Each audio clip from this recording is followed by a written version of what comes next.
1,00,000 మంది శివభక్తులతో కలిసి మహారుద్రాక్ష పూజలో పాల్గొనండి. వెంటనే కాల్ చేసి మీ పేరును నమోదు చేసుకోండి.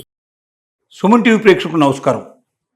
నేను మీ అనలిస్టు మందడి కృష్ణారెడ్డిని మాట్లాడుతున్నాను. టూరిస్టు వీసాదారుల విషయంలో అమెరికన్ సిస్టంలో ఏమైనా మార్పు వచ్చిందా? ముఖ్యంగా పేరెంట్స్ ఎవరైతే ఉన్నారో, అక్కడ అమెరికాలో ఇప్పుడు ఉన్నటువంటి ఇమిగ్రెంట్స్ ఎవరైతే ఉన్నారో వాళ్ళ యొక్క పేరెంట్స్ ఇండియా నుంచి లేకపోతే ఇతర దేశాల నుంచి వాళ్ళని చూడడానికి వెళ్ళి వాళ్ళతో గడపడానికి వెళ్ళి మినిమం 6 months వరకు వాళ్ళకి అవకాశం ఇస్తున్నటువంటి సిస్టమ్ని ఏమైనా మార్చారా అని ఒకసారి మనం ఆలోచిద్దాం. ముఖ్యంగా డ్రాప్ బాక్స్ ఫెసిలిటీ ఉందా వాళ్ళకి లేదా? ఒకటి, టూరిస్ట్ వీసాలను మనం B1 B2 వీసాలు అంటున్నాం. ఈ B1 B2 వీసాలు ఏవైతే ఉన్నాయో వీటిల్లో పెద్దగా మార్పు లేదు.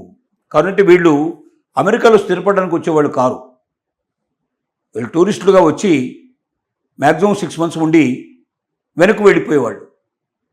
కాబట్టి వీళ్ళ విషయం లోపల కఠినతరమైన నిబంధనలు పెద్దగా లేవు, కానీ కొన్ని మాత్రం మార్పులు చేర్పులు ఉన్నాయి.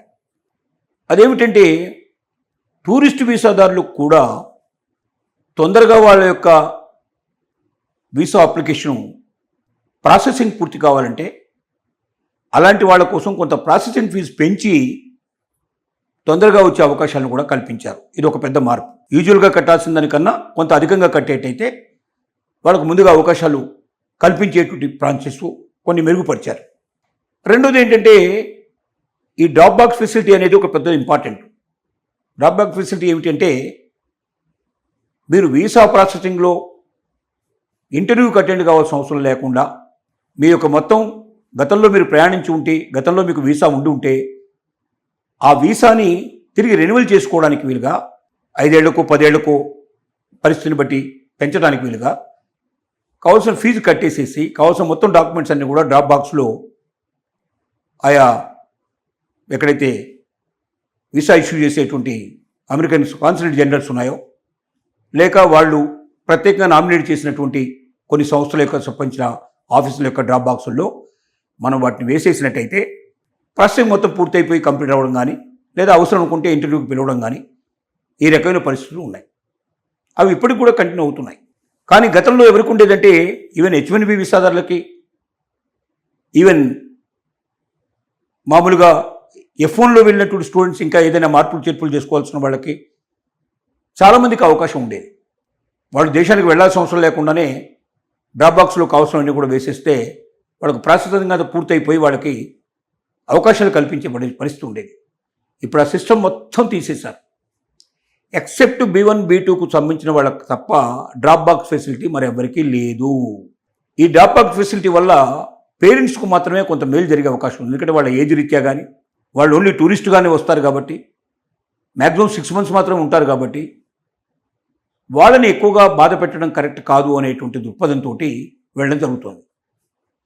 అయితే త్వరలోనే డ్రాప్ బాక్సులకు సంబంధించిన వాళ్ళకు కూడా సోషల్ మీడియా వెట్టింగ్ను ప్రవేశపెడతారని మరొక వైపున భయం కలిగిస్తున్నారు. సోషల్ మీడియా వెట్టింగు అంత ఏజ్లో ఉండే వాళ్ళకి అవసరమా?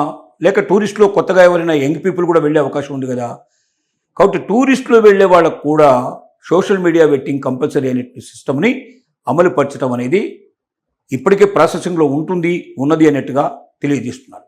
ఈ సోషల్ మీడియా వెట్టింగ్ వల్ల పెద్ద సమస్య ఏమిటంటే, వాడు చెప్తున్నటువంటి కారణాలు వేరు, జరుగుతున్న విషయాలు వేరు. వాడు చెప్పే కారణాలు ఏమిటంటే, ఎవరైనా అమెరికాకు వ్యతిరేకంగా మాట్లాడడం కానీ, వ్యతిరేకంగా పోస్టులు పెట్టడం కానీ, లేక పెట్టినటువంటి పోస్టులను తిరిగి వేరే వాళ్లకు దాన్ని పంపడం కానీ, లేక వాళ్లే క్రియేట్ చేయడం కానీ, అమెరికా కానీ అమెరికా మిత్ర దేశాలకు సంబంధించిన వాడు కానీ వ్యతిరేకంగా ఏదైనా ఉందా? అమెరికన్ విధానాలకు వ్యతిరేకంగా ఏమన్నా ఉందా?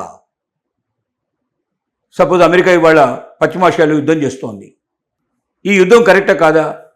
ఇరాన్ను వ్యతిరేకంగా చేసిన యుద్ధం కరెక్ట్ కాదు, అమెరికన్ తప్పు అని చెప్పి ఎవరైనా పోస్ట్ పెట్టారనుకోండి, ఆటోమేటిక్గా వాళ్ళు ఎలిజిబిలిటీ పోతుంది అనే పరిస్థితి. అంటే అమెరికాకు వ్యతిరేకంగా మాట్లాడడం కానీ, అమెరికాకు వ్యతిరేకంగా నిర్ణయాలు తీసుకున్నట్టు వాళ్ళు కానీ ఎవరైనా ఉంటే అలాంటి విషయాల లోపల టూరిస్టుకు వెళ్ళేటువంటి వాళ్ళు కూడా అది సోషల్ మీడియా వెట్టింగ్ ద్వారా తెలుసుకుంటామని చెప్తున్నారు. కాబట్టి సోషల్ మీడియా వెట్టింగ్ అనేది ఈవెన్ టూరిస్ట్ వీసాలకు కూడా అమలు పరిచేటువంటి విధానంగా తెలియజేస్తున్నారు. ఇది అమలు పూర్తిగా అవుతే మాత్రం టూరిస్టులు వెళ్ళేవాళ్ళు కూడా చాలామంది ఆగిపోవాల్సిన పరిస్థితి ఏర్పడుతుంది. అంటే అక్కడ చదువుకోవడానికి వెళ్ళేవాడు ముందు నుంచి భయంగా ఆలోచించి అలాంటి పరిస్థితులు లేకుండా చూసుకుంటాడే కానీ టూరిస్ట్ అనేటువంటి వాడు స్వేచ్ఛాజీవి. తను అమెరికాని చూడడానికి వెళుతున్నాడు.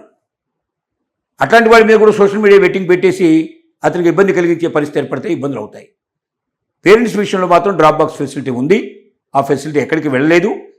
ఎవరైనా తమ వీసా పూర్తయి 12 నెలల లోపల, అంటే వీసా పూర్తి కాబోతుందన్నట్టు 12 months ముందర నుంచే వాళ్ళు డ్రాప్ బాక్స్ ఫెసిలిటీ ఉపయోగించుకొని దాంట్లో వాళ్ళకి సంబంధించిన మొత్తం కావాల్సిన రిక్వైర్డ్ మొత్తం ఫామ్స్ అన్ని కూడా ఫిలప్ చేసి దాంతోపాటు ప్రిస్క్రైబ్ ఫీజు కూడా కట్టేసేసి డ్రాప్ బాక్స్లో వాళ్ళకి సంబంధించిన పేపర్స్ వదిలేస్తే వాళ్ళకు ఆటోమేటిక్గా వీసా రెన్యువల్ అయ్యే అవకాశాలు ఉంది.